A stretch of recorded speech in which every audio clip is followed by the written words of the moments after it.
ഗ്യാസിന് വില കൂടിയാൽ ഗ്യാസിന് മാത്രമല്ല വില കൂടുന്നു, പൊറോട്ടയ്ക്ക് വില കൂടും, ചായക്ക് വില കൂടും, സ്വിഗ്ഗിന് വില കൂടും, എല്ലാറ്റിനും വില കൂടും.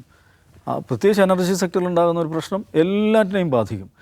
ലോക സമ്പദ്ഘടന 2019 കോവിഡിന് ശേഷം കോവിഡ് ഉണ്ടാക്കിയിട്ടുള്ള വലിയ ഡാമേജ് അതിൽ നിന്ന് നടുനിവർന്ന്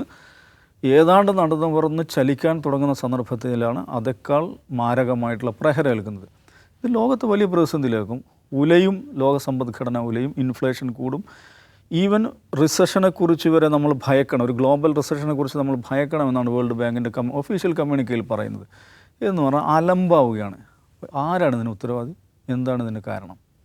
ലോകത്തെ ഒരുതരം അരാജകമായ അവസ്ഥയിലേക്ക് കൊണ്ടുപോകുന്നു. രണ്ടാം ലോക മഹായുദ്ധത്തിൽ നമുക്കറിയാം, രണ്ടാം ലോക മഹായുദ്ധം എന്ന് പറയുന്നത് ഇങ്ങനെ ലോകം അരാജകമായിപ്പോയ, കയോട്ടിക്കായിപ്പോയ, പരസ്പരം കൊന്നും യുദ്ധം ചെയ്തും മനുഷ്യ സമുദായം തകർന്നുകൊണ്ടിരുന്ന സന്ദർഭമായിരുന്നു.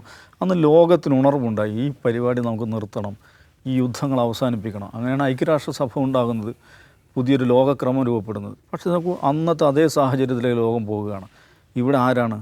ലോകം ഒന്നാം ലോക മഹായുദ്ധത്തിലോ രണ്ടാം ലോക മഹായുദ്ധത്തിലോ സംഭവിച്ചതുപോലെ രാഷ്ട്രങ്ങൾ പരസ്പരം പോരടിക്കുകയല്ല. ഈ രണ്ട് തമ്മാടി രാഷ്ട്രങ്ങൾ, ഇസ്രായേൽ എന്ന് പറയുന്ന ഒരു രാജ്യത്തിന് വേണ്ടി, ഒരു കൃത്രിമ രാജ്യത്തിന് വേണ്ടി അമേരിക്ക എന്ന് പറയുന്ന ഒരു സൂപ്പർ പവർ ലോകത്തെ മുഴുവൻ ബുദ്ധിമുട്ടിച്ചുകൊണ്ടിരിക്കുകയാണ്, ലോകത്തെ മുഴുവൻ തകർത്തുകൊണ്ടിരിക്കുകയാണ്, ലോകത്തെ മുഴുവൻ ഡിസ്റപ്റ്റ് ചെയ്തുകൊണ്ടിരിക്കുകയാണ്. ഈ പണി നിർത്തൂ എന്ന് അവരോട് അന്താരാഷ്ട്ര സമൂഹം പറയുക, അവരുടെ കൈ പിടിച്ചു നിർത്തുക എന്നുള്ളത് മാത്രമാണ് ഇതിന് പരിഹാരം.